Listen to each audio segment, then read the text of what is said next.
Hey, everybody. Many of us have had a coach or two that had a huge impact on our lives. Maybe it's a coach you had in high school that believed in you and helped you to believe in yourself. For hundreds of kids that have passed through King's High School outside of Seattle, Washington over the years, that coach is Jim Shapiro. Coach Shap, as he is known, has coached football for 32 years, but his style of coaching and mentoring is about much more than just football. It's about teaching teenagers about life lessons and how to grow into young men with a solid foundation before they leave high school. Sports is a metaphor for life, and this discussion is definitely about sports, but there's much more to it. It applies to parenting, to business, and all the relationships we have. Coach Shap talks about the coach that changed his life, how the words we use matter so much, and what he and his wife learned from being foster parents to 24 kids over many years in their home. Jim believes that coaching is a calling, and I believe certain people are meant to coach and change lives, and Coach Shap is one of those. So let's get to it with Jim Shapiro.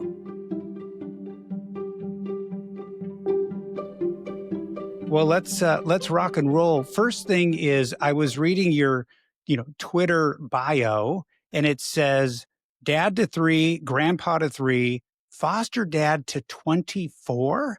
hmm Tell me about that. Yeah, it's been a long journey, a good journey.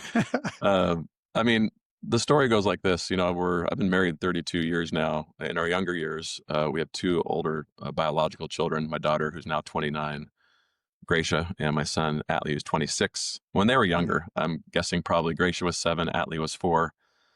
We were at church. We went to Antioch Bible Church over in Kirkland, and our mhm. pastor was talking about the different prices that that families were being charged for to adopt kids of different color and different races and different backgrounds. And he said, that's just not right. Every child is valued. Every child matters. So, relatively long story short, our church started to lean into adoption and to foster care and actually started an adoption agency. And we just really felt like, we're a family that has two wonderful children. We have a lot of love in our home and heart. And why wouldn't we consider adopting another kiddo? And so that was a long journey of getting foster license. We're going to foster to adopt. There's thousands of kids that are in the foster care system here in the state of Washington.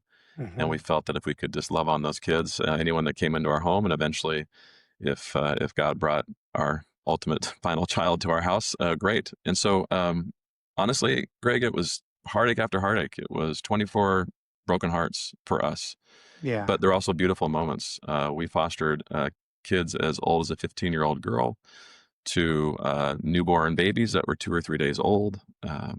And multiple times we were told with the babies, specifically the younger ones, that we'd be able to adopt. And every time at the end of 7 or 8 months of caring for a child, or 2 or 3 months after caring for a child, the state would send them back to a home, be a grandma, an aunt, maybe even a Mhm. mom or a dad who got their life back in order. So, anyways, we were 24 kiddos in, 23 actually, and we were done, but God wasn't.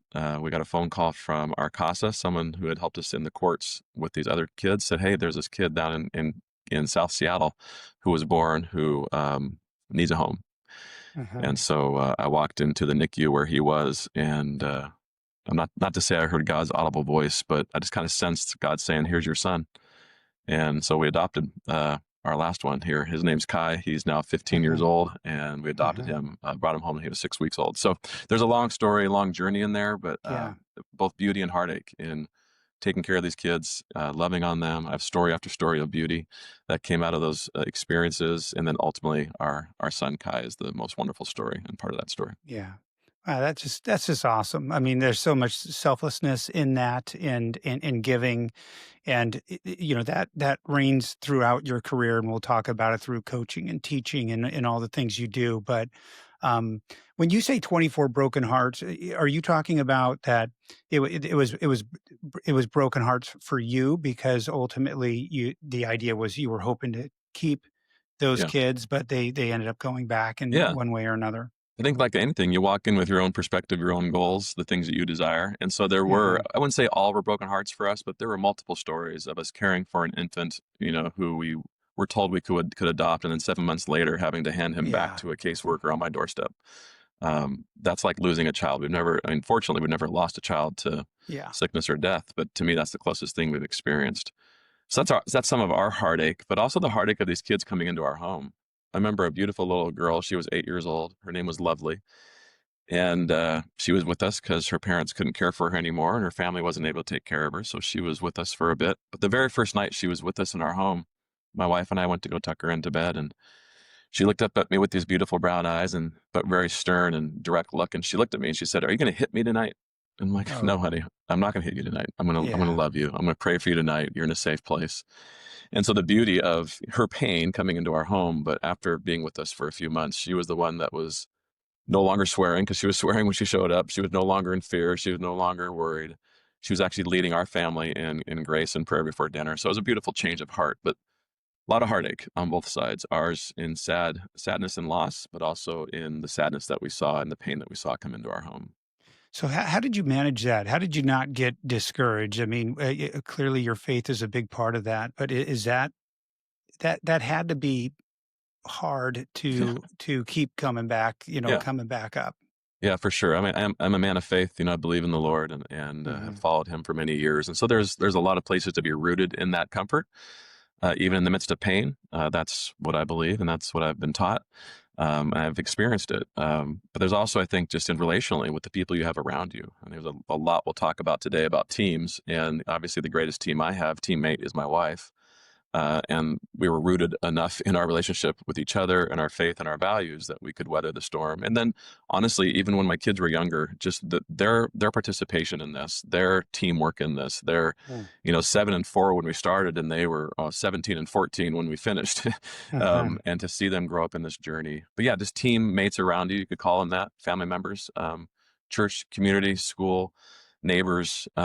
That's what really helps you weather any kind of trial or tribulation happening in your life. That's awesome and a great example for all of us.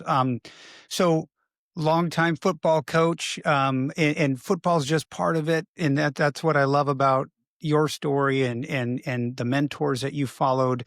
But you've said coaching is a calling, Hmm. and I'm interested what you mean by that. It better be, because it's a ton of work. I don't care if you're coaching football or tennis or Yeah, golf. I mean, you're investing so much of your time and yeah, resource into the lives of your athletes and your coaching staff and your community. It really, I call it a calling, but it really has to be a deep rooted desire in you to do something beyond the sport, because the sport's the vehicle by which we get to communicate and work with others. For me, it really was a calling. I played small college football at Azusa Pacific University and then transferred to Pacific Lutheran University. Had a great college experience. And when I was graduating college, I was married young. I married my college sweetheart my senior year. We were ready to get our family and life going. And I wasn't quite done with sports, as most 21, 22-year-olds were. I was like, how can I stay connected to the sport? And I had a heart for youth. I was going to either become a youth pastor and join a church, or I decided to go the opposite route. I got a business degree and chose to invest my time in youth through football and through sports. So I started coaching at my alma mater, the place both of us actually coach nowadays, at uh-huh, King's High School, and uh-huh. went back to the place that I played and decided I'm going to invest in the next generation of young men, specifically through football, and help them grow to become better men through the vehicle. So it's a calling because it's so much investment in time, but hopefully it's also a passion and an interest of yours or mine as we move this work forward through the competitive field. Yeah. And sports is such a metaphor for life. I mean, the things that we're talking about today, Jim, apply to business, right? They apply to parenting, to relationships, to marriages. I mean, there's so many things that overlap, and coaching is part of it. And I have such an appreciation for coaches. I mean, I coach cross country. This is a small part of what I add to the team, but the coaches that I think about that I had in high school, primarily in football and wrestling, were profound. I Hmm. mean, profound impacts and mentors to me, and a couple I'm still in touch with. And I'm wondering, I know of your college coach and definitely want to talk about that, but which coaches, had the biggest impact on you that really probably gave you some of that desire to go to follow that path? For sure. I mean, just to kind of follow up on what you just said, I mean, football's a great sport because you get knocked down, you better get back up. And that isn't Hmm. that like an analogy for life? Yes. Foster care, parenting, business, like it's the ups and downs, and you got to learn through grit and resilience how to get back up, maybe a seventh time or an eighth time, a ninth time. You don't quit. All those things that we want to teach and learn along the way. Sports give us that. The coaching perspective is actually interesting because, yes, there were coaches that shaped my experience. I played competitive select soccer, by the way. I played in Europe for a summer when I was 16. I loved track. I was a state competitor in track. But football was one of those sports I just fell in love with late in my career, actually. Our football team at Kings needed a kicker, and so I turned out to be a kicker. And then 2 years later, I was playing receiver and defensive back and fell into the love of the game. But I had two coaches, and I really don't want to throw the first coach too far under the bus because he really didn't know he didn't know. He was coaching the Yeah. way that he had been taught. And he used fear as a motivator. He was one of my first college coaches. I think good guy, good heart. But when he took the field, he would yell at you, he would scream at you, he would grab you by the face mask, those types of things. And that's what football is kind of known for, this Yeah. negative motivation. I call it fear motivation or motivation through fear.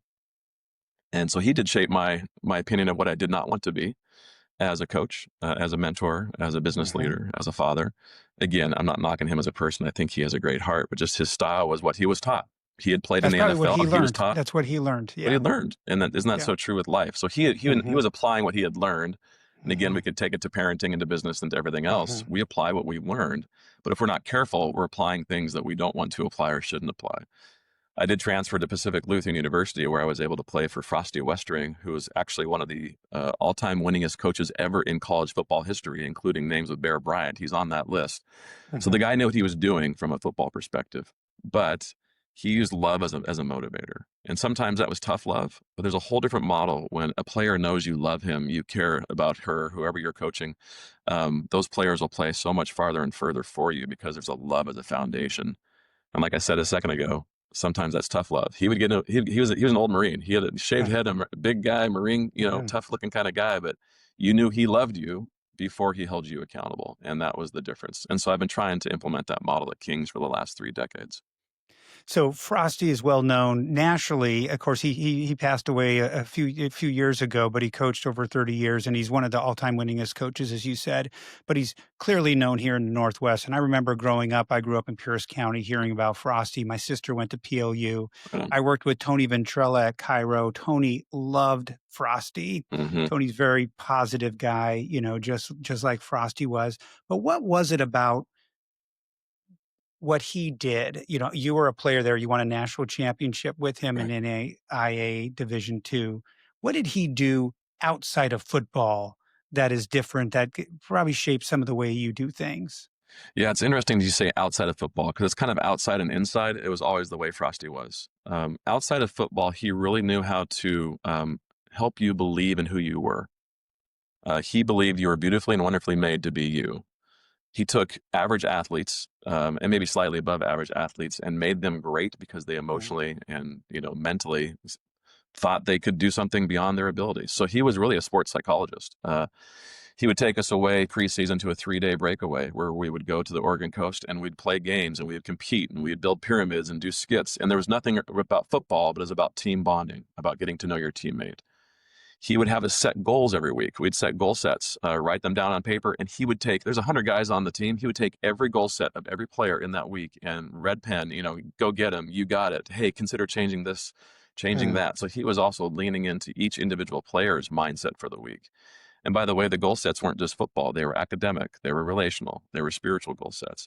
So he had these tools and these resources offline that once we took the field, we knew our teammate, we had one heartbeat, one team, one goal, and we were able to play free. And that's why I say it also plays into the game itself, because we had so much freedom in the way that we competed. We weren't afraid to make mistakes. We knew the man loved us. He had spoken into our goals. He knew us as individuals.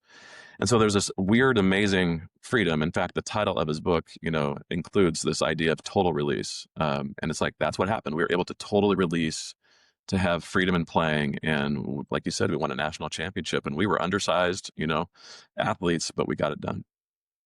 And wasn't there something he did, and I believe you do some of this too, of a post-game ritual or some kind of gathering? What is that all about? Yeah, it's called Afterglow. It is something I learned from Frosty. In fact, we do it after every practice. We do a mini version of it, and then we do it after every game.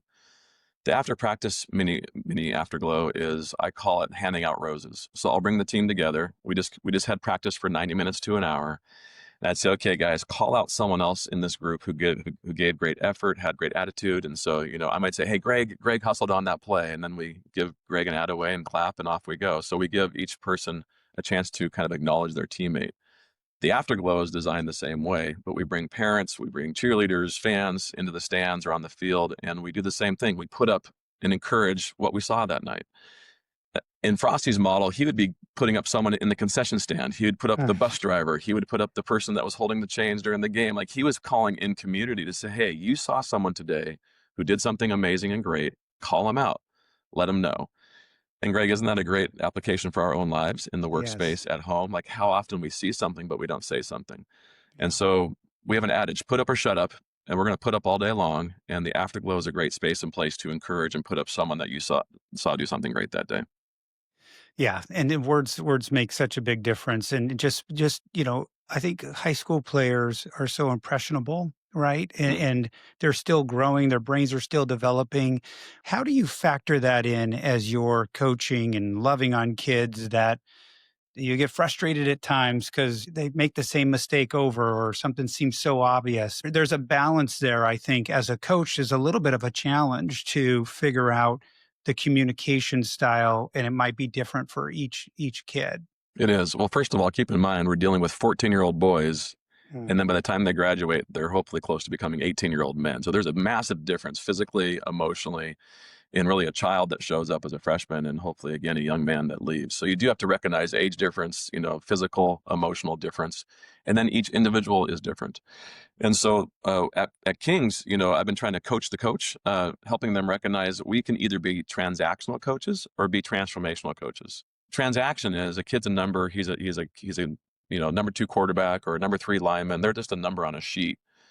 And that's transactional because I'm trying to get something out of them for my benefit, for the team's benefit. Transformational coach applies very much what Frosty did. Get to know the individual off the field. Get to know what they're doing in their life. Talk to them before and after practice, not about football. How's school Mhm. going? How's family life going? Uh, I won't share it on this podcast, but you would be shocked at the things the kids share with you as their coach. Yeah, You are a trusted yeah, voice. yeah, Our mom and dad, and you should respect them. But as we all know, as 15, 16, 17-year-old boys, grow, mom and dad's voice becomes a little more silent, and they need others in their life to be able to speak truth and also to listen. So I think it's just the old, connect with them off the field, get to know them individually, what makes them tick, and then try and bring that application to the field. I think one of the most common mistakes we make in business and also in coaching is we treat the team all the same. Even within your business, you have different personalities, different, yes. ideas, different skills. If we try and communicate and treat the team the same, it's not going to work. You have to work within the individual strengths and encourage them along the way. Yeah, encouragement is such a key word. I'll just share a quick story as I was thinking about this, resonates with me. That the power of words. Mm, I was a wrestler in high school, and in my senior year, I had you go, district, regional, then state, right? So in right. districts, I thought I was going to win the tournament. I Hmm. lost, Hmm. and the four still go on to regionals, but I was very dejected. Mm, And my friend, his uncle, who I knew through Young Life, was a coach at another school at the region we were going to. This coach called me up at my parents' house. And this is before cell phones, right? He goes sure. landline, right? So Right he on. calls me and he says, Greg, I know you're dejected. I've seen all the kids you're going to wrestle in this Mm, next round. mm, You can wrestle with all of them. right And on. I still remember how good I felt Hmm. hearing that and walking into that tournament. In the first match, I was an underdog and I beat this kid. Nice. And I ended up going to the finals and finishing second and then going on to state. But 35 years ago, I still Yeah. remember how I felt hearing those words from that coach. And I think it speaks to the power of words from Yes. someone other than your parents saying Yes. you're going to do well. Agreed. Yeah. One of my best Frosty stories was a personal one of mine where I showed up to practice. Keep in mind, I played 2 years at Azusa Pacific. I transferred in. Long story short, I'm on the practice field and I'm catching routes. I'm a receiver. And in my previous space, I was playing in fear. I would drop the ball. It just was not productive. I'm in this new space with a new coach and I get in line. I'm trying to catch a ball and I drop the first one. And I hear from across the field, Shapiro. Don't worry about it. Catch the next one. It was Frosty. He was 100 yards away. I get Uh-huh. back in line. I'm like, okay, that's kind of interesting. He didn't yell at me yet. I get back in line and I'm playing still in fear. And I get back in line to catch my route and I drop the next one. His voice gets closer. He's like, Shap, don't worry about it. You got it. I believe in you, right? Power of words. I get back in Uh-huh. line, third time, drop it again, right? This is not good as a new receiver in a new program. And he walks up to me. He's gone almost 100 yards. He walks up to me, puts his arm on me and says, Shap, don't worry about it. You don't need to play in fear anymore. Just compete. He loved me. He put his arm around me. Yeah. His words spoke to me. And I honestly, Greg, I don't remember ever dropping a football again. I'm sure I did. I caught a Uh-huh. lot of footballs in games. I now was freed up. There was no more fear because the person that I'm trying to work for and please and all those things you do from a human perspective said, I got you. Don't worry about it. So Yeah. the power of words, it's Yeah. it's an amazing magical trick, really, that if we can speak truth into each other's lives, be positive, encourage each other, we can accomplish great things. And you talk about fear. We talk about a lot on this podcast through, business, through running. I talk to a lot of people in running, and fear just holds us back, right? From trying things, from taking chances, from this is self talk in our heads. You're trying to talk to kids, and that was a great example. How are you managing that negative self talk Yeah, that can happen so much? And this applies to all the adults listening here too, right? yeah, So how are you trying to help those kids through, that negative self-talk? yeah. Sorry for the background noise, but I'm grabbing this thing. Yeah, do It's a it. book, Oh, not to over promote or something on, it's called Chase the Lion. yeah. It is that mindset. It is, it is, it is chasing something bigger than yourself. There's an old story in the Old Testament about Benaiah, who was King David's right-hand bodyguard. And he actually chased a lion into a den on a snowy day and killed it. There's a whole story behind that. Like Yeah. there was a lot of stuff in Benaiah's life that didn't go right, but people spoke truth. He worked hard. He brought the fundamentals of the game. He did all these things, and he was brought to this moment where he had to choose to chase a huge dream, chase something big. He could have had naysayers in his life said, dude, don't go into that cave. You're crazy. It's a lion. You're going to die. Like all these negative thoughts. But he had been built over time in his mind. Like, I'm going to go chase that lion. I have a Mhm. God-sized dream. I have something big. It's just a great book and a great story that kind of encapsulates all that you're talking about, that we need to speak against the noise. Naysayers, negative people, negativity in our own mind. By the way, I think the greatest power is our own thoughts, not just what words we can say to each other, but the things we think to ourselves. Mhm. The old engine that could, the old story of the old train when we were little, right? I think I Uh-huh. can, I think I can, I think I Uh-huh. can. That train got to the top. It was undersized, had naysayers all around it. There's no way you're going to get to the top of that mountain. And it thought to itself, I think I can, I think I can. Yeah. And over the top, I knew I could, I knew I could. That's self talk, along with surrounding yourself with people that would give you positive talk. And you can go chase the lion. You can conquer the world, really. Yeah. I try to tell our runners too, like when it gets hard, think about if you were standing there and your best friend was running by, Mm, right? What would you be saying to your friend right right now? on. You wouldn't be saying those negative things that are Mm-mm. rolling around in your head. You would be encouraging them, right? So you Yes. need to encourage yourself the way you would encourage your friend in that same position. And the power of self-talk is definitely important for all of us. Um, so we've talked faith, we've talked football. You marry those things together, and you talk about love Mhm. as a coaching tool.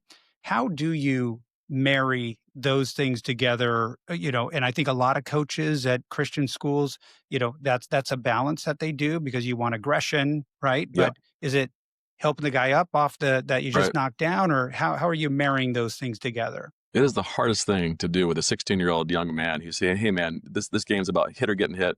Go knock someone down, all that." The things they do on a Friday night would be illegal at a 7-Eleven or a drugstore on a Saturday, right? Yeah, And so yeah. it's like, how do you make that balance? And it's a teaching moment. Like between the whistle, here's how we play the game. It's violent, it's hard, it's fast. You're trying to knock the other guy down, get the ball back, but it's how do we handle ourselves before and after the whistle? Our theme this year is to be uncommon. We want to be an uncommon man, pursuing uncommon goals, serving an uncommon God. And though that uncommon mindset has helped me help them understand how we can be uncommon between the whistle. We're going to be violent, going to be fast, going to hit hard, and how can we be uncommon before and after? So it is. One of the greatest Frosty's tools was picking the opponent up after the play. That is hard for a 20-year-old to understand, let alone a 16-year-old to understand. But there's some psychology behind it as well. A, it's good sportsmanship. B, Greg, if I knock you down every play and I keep picking you up with a smile, I'm Yeah. not saying, hey man, look at me, or talking about your mom or something. I'm not putting you down. Your aggression goes way down. Like, who are these Mm. guys? They're knocking the snot Mhm. out of us, and they're nice. So it actually plays to your advantage. So I've taught that to the kids. They've learned it for the most part. And yeah, I deal with 16-year-old kids. Sometimes they're jugheads and they make some stupid choices on the field, but that's the marriage. That's the balance. The other piece I share is again, being faith driven, I encourage the guys to play for an audience of one, and that is Jesus. I say, Mhm. literally visualize Christ is sitting on the goalpost or sitting on the sidelines eating a hot dog and drinking a Coke, and he's watching you. He's watching your actions, watching your words. And I say, for the guys that don't have a faith, your mom and dad are watching, grandma's Mhm. watching. So you do have an audience, but we try and compete for an audience of one, trying to just honor our uncommon model and our uncommon mission by competing a different way. Yeah. Well, I see how your kids carry themselves at practice and games. I see them picking people up, Yeah. so they are following that. What do you want those young men to leave your school, Mm. leave when they graduate? Yeah. What's the goal of what you're sending them off into the world as? Yeah. This goes back to one of the original questions or comments about you really have to have a mission, have a passion for this as a coach, because your goals need to be beyond winning a state championship or, running the best time. It really needs to be in the transformation of a young man and a young boy into a man.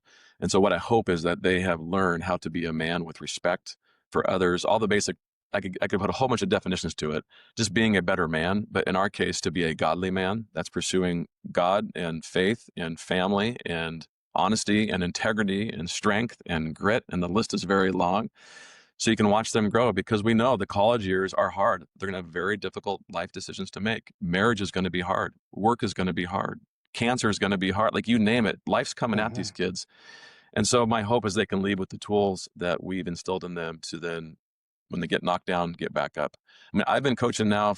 I'm 53 years old, been coaching for 32 years. So I was young when I started. I was 21, 22, and I was coaching Mhm. 18-year-olds.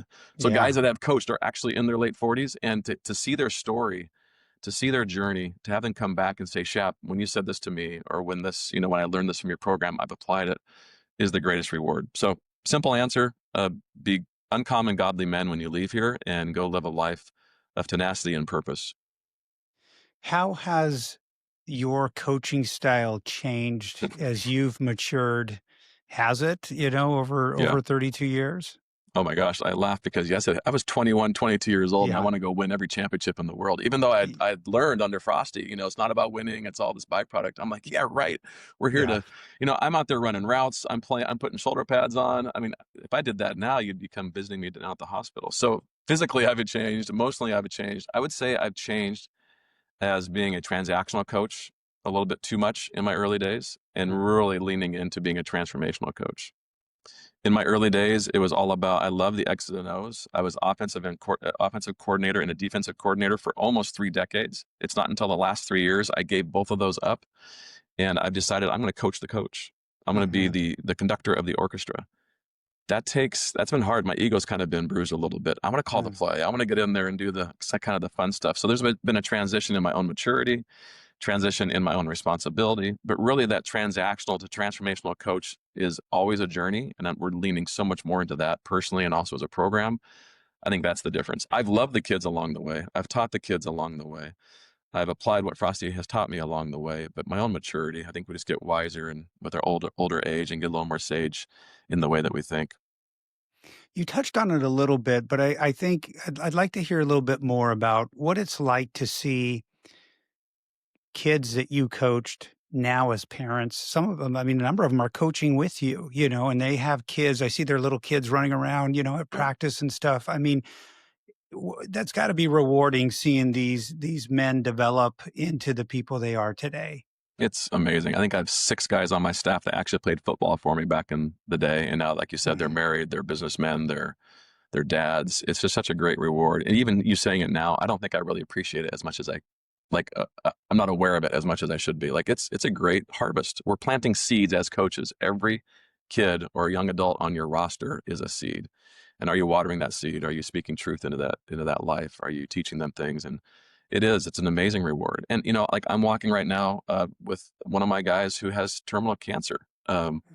Had another guy who had a brain tumor, like real life stuff. And to be able to come Uh-huh. back as their coach, but now also as their friend and mentor and to walk with them 20, 30 years later it's just a great honor, honestly, to be able to play that role still in the lives of some of these guys that are now, men, married, kids, jobs, life. It's pretty cool.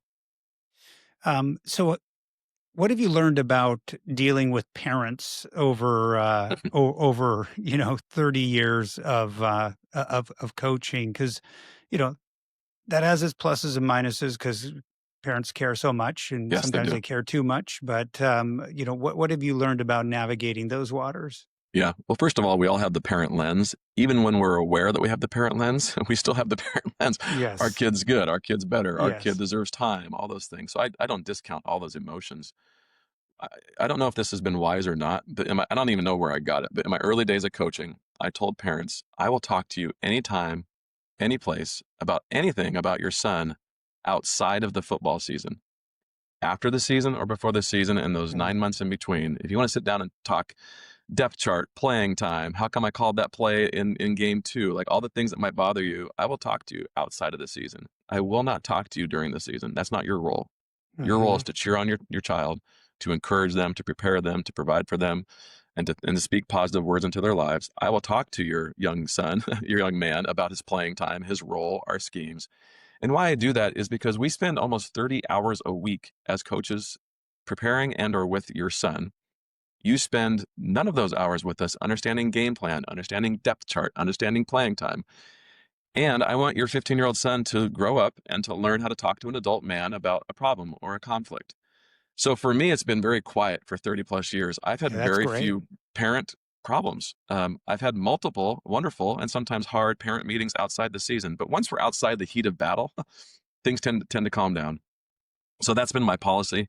It's worked for me. I know that there's probably been things unsaid that maybe should have been said, but that's been a great framework for everyone's health, I think, to understand their role and responsibility in the season and then also outside the season to open up the channels of communication. That is a great that's a great philosophy and kind of a protective bubble in some ways, Hmm. but one that people respect, And I think when you draw that line, people respect it. You talk about and you have a electronic book that you put out that I loved, and it's an easy read, and I'll put a link into the notes with it, called Building Champions: The Four Quarters of Transformational Coaching.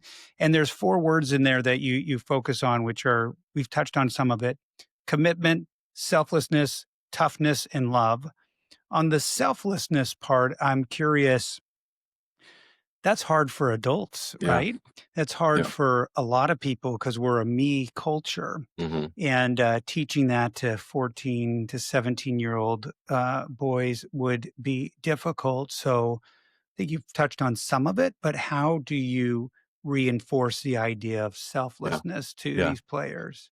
First of all, I tell a story. And it's a story that was told to me. And so it might not be factual if anyone checks this all up, but there was, I think it was an old Sioux Indian, Native American story when they would take the battlefield.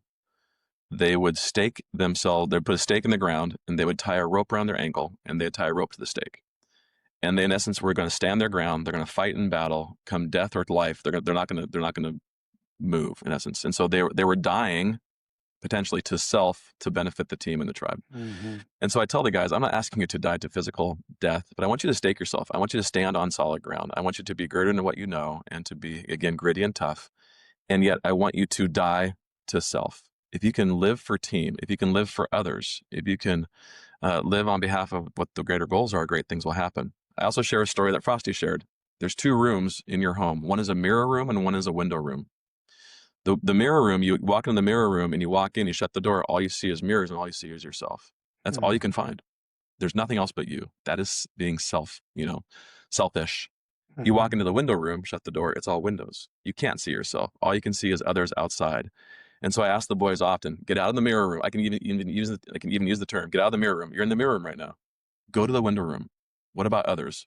How can he care for others? That's being selfless. So those two examples I use in the teaching of that idea, it's hard. It's a daily struggle for all of us. We're selfish creatures. What am I going to eat? What am I going to wear? How warm am I? All those Yeah. things. What can I get? And so I think, Greg, regardless of age, again, business, life, marriage, we need to die to self, live for others, and spend more time in that wonderful window room. We'll find it to be very fruitful.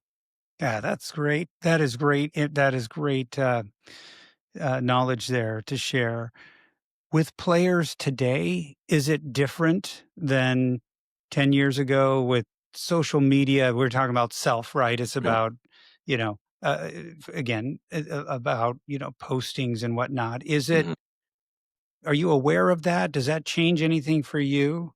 Yeah, I think you ask any coach who's been around for a couple of decades, you say, yeah, there's been some change, but there really hasn't been. So what I would say is technology has changed. When I first started coaching, we were using VHS tapes, Yeah. moved to DVDs. Now we're online, like we can do everything online. We have a 2 camera shoot for video during games. Like it's crazy the technology we have. So that's changed. Yes, the kids didn't have cell phones and social media back in the day. So that does give the distraction.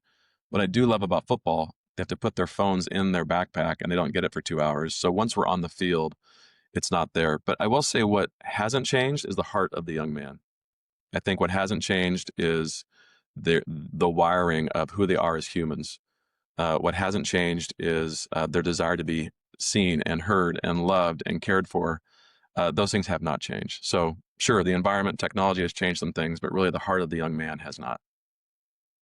So the great thing about sports, or some of them, are the wins that we Mhm. remember, the moments, the great moments, Yeah. and the lessons come in the losses too, Yes. right? Yeah. And as a coach, you've seen it all. And Hmm. sometimes it's losing a game, sometimes it's a season ending injury. Hmm. And so you're helping these kids navigate some serious disappointment sometimes, and for Yeah. you too. So, how do you help them navigate something like that? Well, it's leadership. It's just like being the head of the home or head of the business. You see it all. And for me, I'm a very emotional person. I have a very high EQ. I carry a lot of it. Ask my Hmm. wife. There's Yeah. been a lot of times at home crying in bed, like I'm carrying someone's weight because of injury or even a loss, not necessarily because of the loss, but because the season's coming to an end. I'm going to miss the kids. So you do, I think, in private, carry a lot of that heavy weight that people never see because you're the leader. You got to step up. You got to always be, let's go take the hill. And so it can be hard, especially for a higher emotional, person like myself. But with that, it's also a joy. Like we had unfortunately, our starting quarterback tore his ACL a few weeks ago. It really kind of ends his athletic career. Great Oh, senior yeah. kid, competitor, has dreams and maybe still does of playing some college football. But man, it was painful. And to walk with him and just to let him know we're there, that he's loved. Again, my worldview is that God has a plan even through tragedy. It's like if it happened, it's in God's plan. If it hasn't happened, then God has a different plan. That's the best way you can look at it all. And Yeah. so you just speak those truths into their lives and can walk with them even through hardship and then celebrate. I think the other piece is to celebrate the victories. Back to the positive words we were talking about. Let's celebrate big when you win the big Uh-huh. game or you see a teammate have great success. Those do kind of get you through the ups and the downs. It becomes pretty even. I do think after 32 years of coaching, winning and losing feels just not that much different anymore because my perspective has changed. It's on transformation. It's less about the scoreboard and more about the team. So it does change again with age, I think. Yeah. I think about Tony Bennett, coached at Hmm. the University of Yes. Virginia, and they lost as a 1 seed, right, in the big dance, to first time to lose to a 16 seed, Right. right? And I mean, devastating. And the Mm. next year they come back and they win the Yes. national championship. Hmm. And somewhere along the line, he played the song Hills and Valleys for them, which is one of my favorite songs. And it just Hmm. speaks to, God's grace is with you through all of it, Yeah. right? And I think as a coach, you can guide through those difficult times. So, what words would you have for a young coach, your young coaches, I Hmm. guess, but coaches that aren't working with you, of encouragement, to motivate them to maybe stay in it when it gets hard, Yeah. because I'm sure there were plenty of hard times where maybe you thought about doing something else, and Totally.